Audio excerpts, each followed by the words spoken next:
Welcome to Herbertsdale, a tiny gem in the Western Cape that packs a big history. In 1865, the farm Hemelrood was split up, and a part owned by James Benton Herbert gave its name to the new settlement. Around the homestead, a schoolhouse, a Dutch Reformed mission, and a handful of farm workers' cottages sprang up, feeding on wheat, corn, and livestock.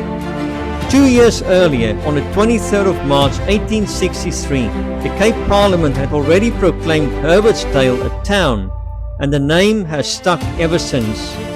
Today, fewer than 1,500 people call it home, and the valley is best known for its liquor, especially the famous Witblits.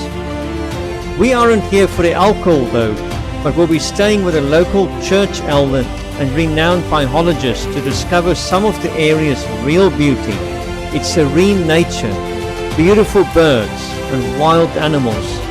We'll also be visiting an elephant sanctuary in Knysna.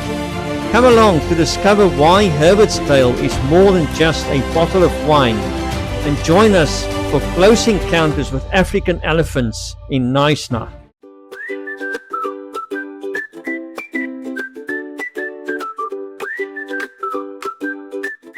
Andre, lifting a rock here, said he does this in search of insects for his chickens.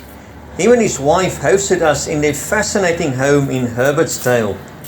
Despite being in their 80s, their roosters' names of Napoleon and Nebuchadnezzar tells you that they still have a good sense of humour.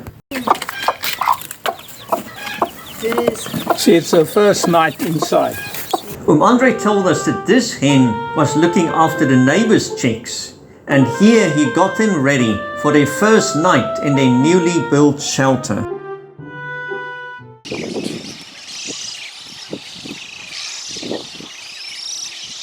On our way to church the next morning, Andre stopped at an egretry. I've never seen so many egrets in my life, and you can even see many sacred ibises among them.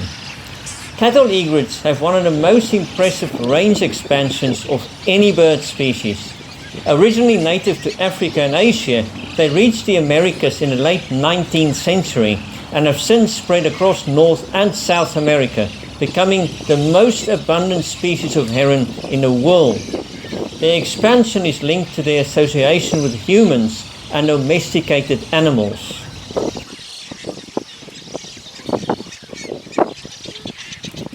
The sacred ibis is so called since it was revered by ancient Egyptians as the earthly form of the god Thoth. Ancient Egyptians associated this bird with wisdom and protection from plagues, although it was powerless against the 10 plagues we read about in Exodus. Today this bird is no longer revered and is known as a Skooltjie, meaning chimney sweeper in Afrikaans. Considering just how dirty this one is, you can understand where the Afrikaans name comes from. The journey to church has several surprises in store, and this African giraffe was one of them. Giraffes are the tallest land mammals and can reach up to 5.8 meters or 19 feet and weigh up to 1,270 kilos or 2,800 pounds. Each giraffe's spots are unique, much like human fingerprints. Despite already being older than Solomon was, Andre is still actively involved as an elder in church.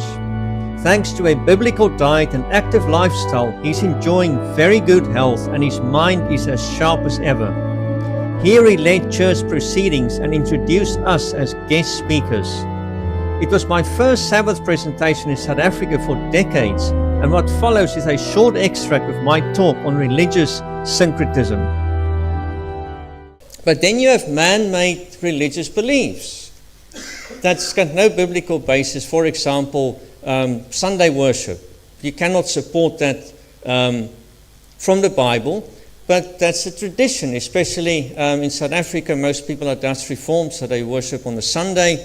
That cannot be supported by the Bible. But tradition has been there for so long that they say, well, how can it be wrong?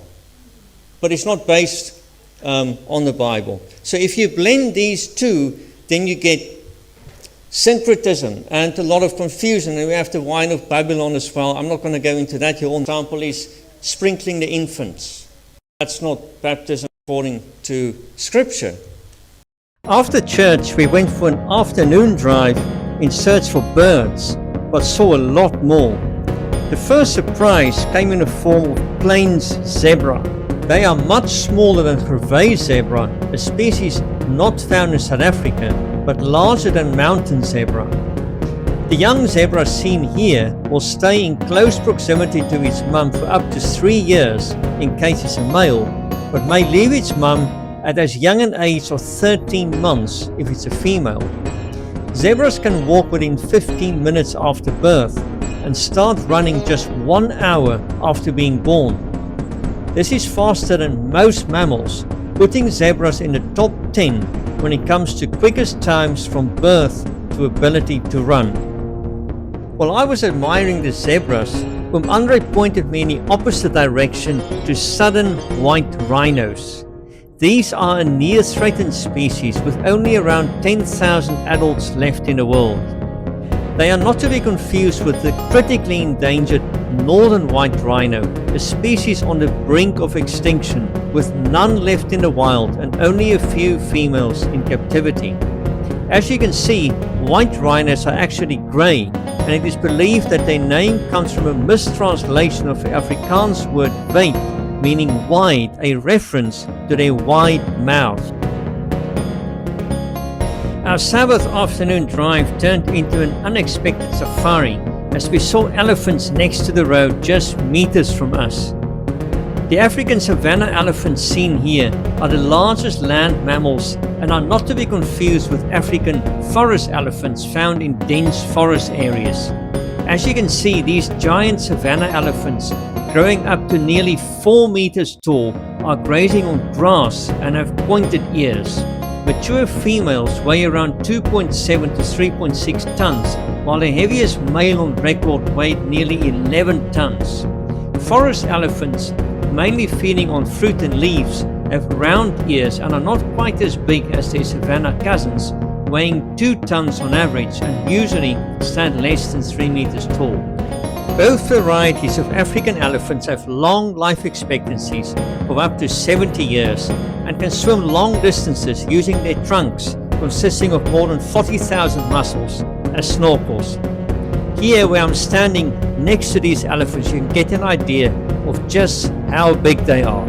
We also saw a flock of ostriches and some white-faced whistling ducks. We left Herbertsdale for Knysna in heavy rain, which was unexpected for January in a region where more than 80% of rainfall occurs between April and September. As we already booked our accommodation in Knysna, we could only hope for better weather the next day when we planned to visit Knysna Elephant Park and search for African fish eagles before returning to Herbertsdale. Despite the bad weather, this 148-kilometer drive was still quite pleasant, as there was hardly any other vehicle on the road. If you arrive in Knysna when the weather's fickle, there's still some very interesting historic buildings to visit. We decided to go to St. George's Anglican Church. This church dates back to 1849 when a foundation stone was laid by John Rex, the son of George Rex, founder of Knysna. Construction commenced in 1850 based on a plan by Sophie Gray, wife of the first Anglican Bishop of South Africa. After the previous day's rain, we woke up to beautiful blue skies and visited the Knysna Elephant Park as planned. This park was established in 1994 and became the first venue in South Africa to accommodate orphaned elephants. Over the last 30 years, the park has cared for and raised more than 40 elephants. These include relocated animals, orphaned calves, and elephants rescued from culls. Some have become part of the resident herd, while others have moved on to other reserves and facilities in the Western and Eastern Cape, depending on their personalities, bonds with other animals, and welfare needs. Visitors go to elephants with designated guides. Our guide was Barry from Zimbabwe, and I've heard good things about him from a tour guide friend in Somerset West. If you're watching this, Barry, you can tell your colleagues that your name is now known even in the Far East.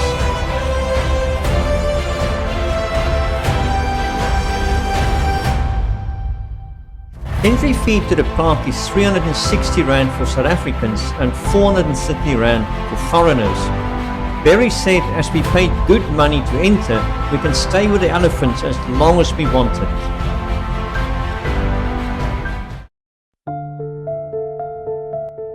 After our visit to Knysna Elephant Park, we went to Brenton-on-sea in search for African fish eagles.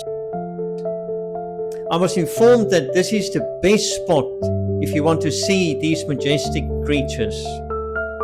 Unfortunately, I had no luck in finding fish eagles here, but I did see a white-fronted plover as well as a jackal buzzard. Herbertsdale falls under the Mossel Bay municipality, and on our way back there, we paid a short visit to the town of Mossel Bay, located about 35 minutes drive from Herbertsdale. The view you see here is probably similar to what Bartolomeu Diaz saw 5.5 centuries ago. Diaz arrived in Mossel Bay on February 3, 1488. His fleet landed at what would later be named the Diaz Museum Complex, which is where we are standing now. Bartolomeu Diaz had been appointed by the King of Portugal to find the sea route to India, and by landing here had successfully rounded the southern tip of Africa, a feat that was a major step in opening this trade route. Diaz died in May 1500 when his ship was lost in a storm near the Cape of Good Hope during a different voyage to India. Although Diaz was only 50 when he lost his life at sea, he accomplished much more than most people living many years longer would ever achieve. The tree I'm standing in here is believed to be more than 500 years old, and you can read more about it in the insertion. Luckily my mum wasn't here, otherwise she would have given me a helsepak sla if she saw what I did at the museum. After arriving back in Herbertsdale, we went for a walk with Andre and Tanya Rebecca. They took us to the nearby first school of this town, built in 1904. Today this school is run as a small shop and tourist attraction.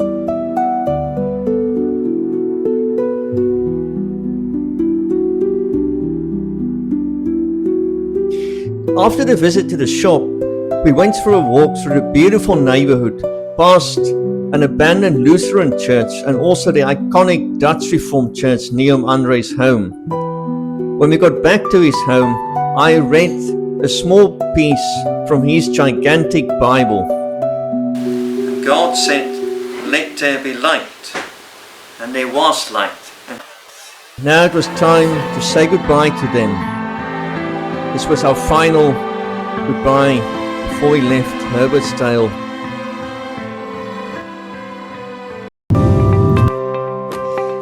We're on our way back to Swellendam now after a wonderful lunch with Andre and Tanya Rebecca, and she even packed us some jaffles.